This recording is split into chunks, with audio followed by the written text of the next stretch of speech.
शिवाय नमस्ते। भगवान थोड़ी ना कहेगा कि तू मेरे पास में आए तो मेरे चरण की रज लेकर जा।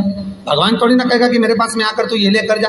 भगवान तो कहेगा मेरे पास में आया है, मांगना कुछ मत, बस मुझे जो स्नान कराया है मेरा चरणोदक लेकर जा, छीट दे पूरे घर में, संपदा भरना मेरा काम है। जहां मेरी चरण की रज पहुंच गई वहां संपदा स्वतः पहुंच गई, मैं वहां पहुंच जाता हूं। तो चरणों तक ले जा, पर लोग ले जाते हैं, पूजन करते, कलश भी उंडेलते, जल भी चढ़ाते, पर आते समय खाली लेकर आ जाते। भगवान को इतना बुरा लगता, मेरे दरवाजे से खाली जाए, मुझे कितना बुरा लगेगा। जो आए वो भर कर जाए, भले 2 बूंद लेकर आओ, पर उसमें चरणों तक थोड़ा सा लेकर अवश्य।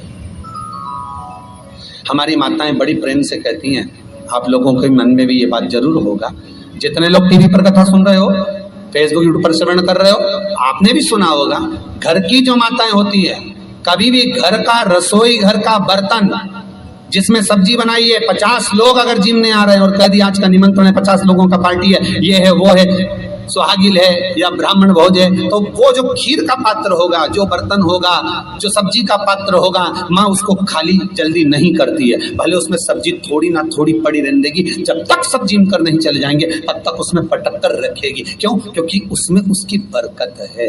उसी तरह जल चढ़ाने के बाद हम जब लेकर आते हैं पात्र के अंदर, ये उसमें उसकी बरकत है।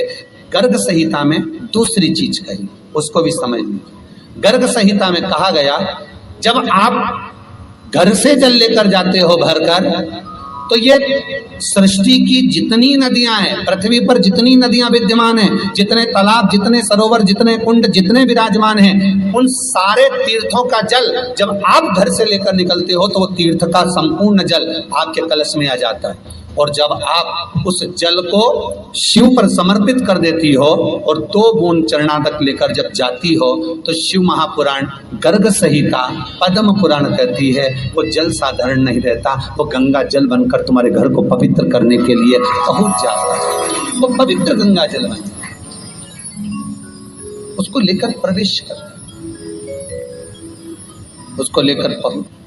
3 तरह का जल शिव को समर्पित होता है, और वो तीनों तरह के जल का अलग अलग भाव है महाराज। पहला जल सादा, घर से पानी लेकर गए, जल लेकर गए, शंकर को चढ़ाया, वो हमने घर का अपना एड्रेस बता दिया, भगवान शिव को जल चढ़ाकर अपने आनंद के लिए शंकर से कुछ प्राप्त कर लिया। दूसरा जल, जल के कलश में थोड़ा सा इत्र डालकर शंकर को जब समर्पित करते हैं, तो महाराज घर में अगर कोई व्यक्ति बहुत रोगीला है, बहुत रोगीला, एक शिव महापुराण में, स्कंद पुराण में, नर्मदा पुराण में, भविष्य पुराण में, अग्नि पुराण में, नारद पुराण में, बरहा पुराण में, वामन पुराण में जितनी चीजें लिखी गई है, एक एक प्रैक्टिकल कर देखो।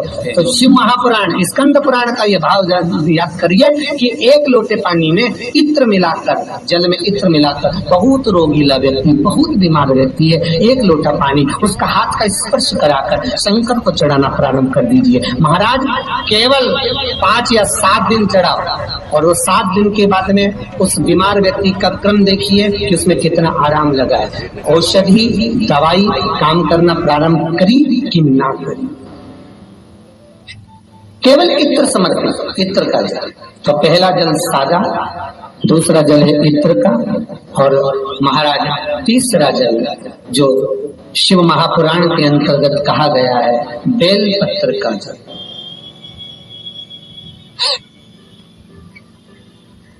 तीसरा जो जल है वो बेलपत्र का जल। बेलपत्र का जल कैसा? तो महाराज शिव महापुराण की कथा कहती है कि जल के पात्र में एक बेलपत्र अंदर डालकर उस जल के पात्र को ले जाकर शिव को समर्पित करना, अर्थात अपनी मन की कामना भगवान शंकर से कह देना, केवल बेलपत्र के माध्यम, बोलना नहीं हमको कुछ, हमें कुछ कहना नहीं है, तीन तरह का जल का जो व्याख्यान वर्णन किया गया, एक सादा जल जो भगवान को कहा, आपने अपना एड्रेस बता दिया, आपने अपने मन का भाव बता दिया। इत्र का जो जल चढ़ाया गया वो केवल रोग मुक्ति के लिए चढ़ाया गया। और तीसरा बेलपत्र, अगर उस जल में एक बेलपत्र भी पड़ी हुई है और वो बेलपत्र पड़ा हुआ जल आप जिस भाव से चढ़ा रहे हो, जिस कामना से चढ़ा रहे हो, शंकर वो कामना आपकी पूर्ण कर दे। उनके लिए ये कथा कर रही। पितरों की 3 बेटियां, तीनों से गलती हो गई। आप शिव मंदिर में जाएं, कोई गलती ना हो, जल चढ़ाएं, मना नहीं, छींटा ना लगे, धीरे धीरे चढ़ाएं।